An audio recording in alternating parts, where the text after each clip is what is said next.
Here's how I saved and invested over $200,000 by the time I turned 28 years old on a relatively normal income. Let's break it down. A few things: I did not receive any inheritance, nor was I gifted any money. I've never made over $100,000 a year. I actually started with $30,000 in student loan debt and no savings at the age of 22. I live in a relatively high cost of living metropolitan city, and I did not have any investment just skyrocket in value like Bitcoin or something.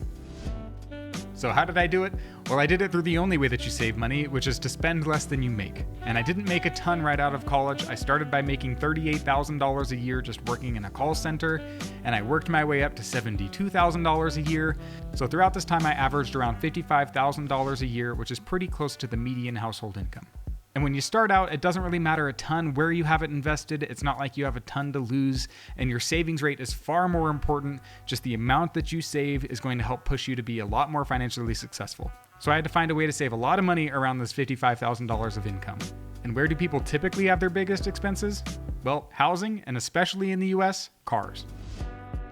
As for my car, I drive an 8-year-old 4-cylinder economy car, specifically a Toyota, and it's fully paid off, which is the nicest luxury that you can have with a car. Like, yes, heated seats are nice, but the stress of not having to worry about a car payment and the extra money that you have left over every month in your budget because you don't have a car payment is huge.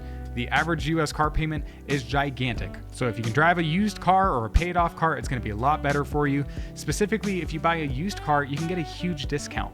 Typically, cars go down around 40% of their value in the first 5 years. So if you drive just a 5-year-old car, you can get a huge discount.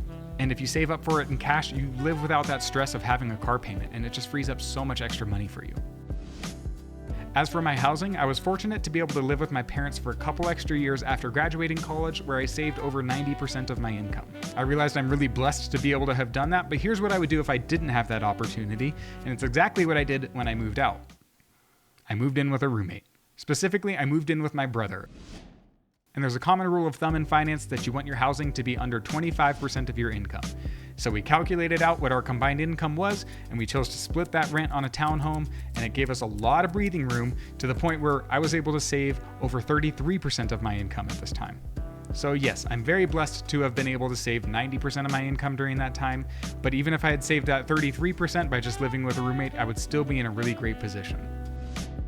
As for my investments, I didn't do anything crazy. I mainly bought into mutual funds, which is just good old steady investing, and especially holding for the long run, which is another common financial rule of thumb, is just hold for the long run. The stock market's like using a yo-yo on an elevator where it's up and down in the short term, but up in the long term. I mainly invested in the S&P 500, which I had in my Roth IRA, my 401k, and brokerage account. Now, over this time, the S&P 500 was positive. It wasn't insanely positive, but it was still positive, enough so that it was able to pay off my student loans just off of the amount that it grew on its own.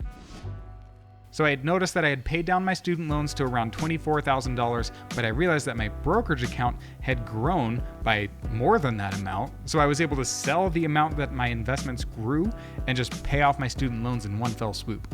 I chose to not pay off my student loans right away because I know that the stock market generally earns a higher rate of return than the low interest that my student loans were. And after I realized that my investments had grown more than the amount that my student loans even were valued at, I realized I'd already won this game, and I could really just lock in the fact that I won there by paying it off all at one time.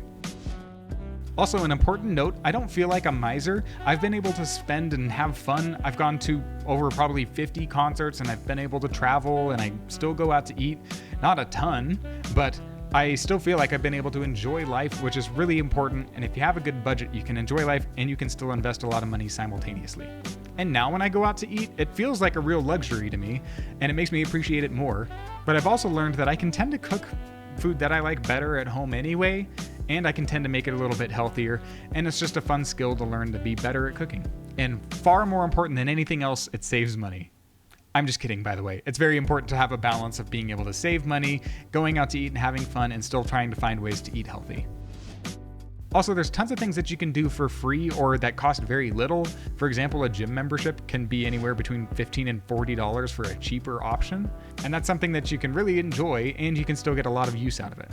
I also love music, as you can probably tell, and particularly I love drumming, and I get to do this for free by serving at my church. I also sometimes get contracted to go play at other places, so I actually can make money from drumming. So there's tons of ways to have fun where it doesn't cost money, or you can make money even doing the thing that you love. So it's really important to have balance in your budget where you have your needs as low as possible by trying to keep your housing under 25%. That might mean getting a roommate. That might mean living in a city that's a little bit cheaper to live in, trying to minimize your car payment or having it paid off entirely and then keeping it paid off. And if you want to buy a car later, you save up for the extra amount in cash so that when you trade in, you don't pay somebody else extra just because you didn't have the money saved up ahead of time. It's also important to invest for your future. It's a lot easier the earlier you start, especially if you can start in your 20s or 30s. If you start by the time you're 40, you're probably gonna have to work a lot harder. It's still doable, so don't panic. But if you can start early, it is exponentially easier because the stock market grows on an exponential curve. So if you can start early, you set yourself up in a huge position to have great financial success to the point where I know if I don't invest another dollar for retirement, I will already have enough for retirement. And the extra amount that I save now is just giving me extra margin to make sure that I'm going to be comfortable. That's even when accounting for inflation. So if you can build that extra margin and you can be better than the amount that you're even striving for, you'll be a lot better off. If you want to learn more about how to be better with your finances, make sure to follow for more finance tips. Thanks for watching.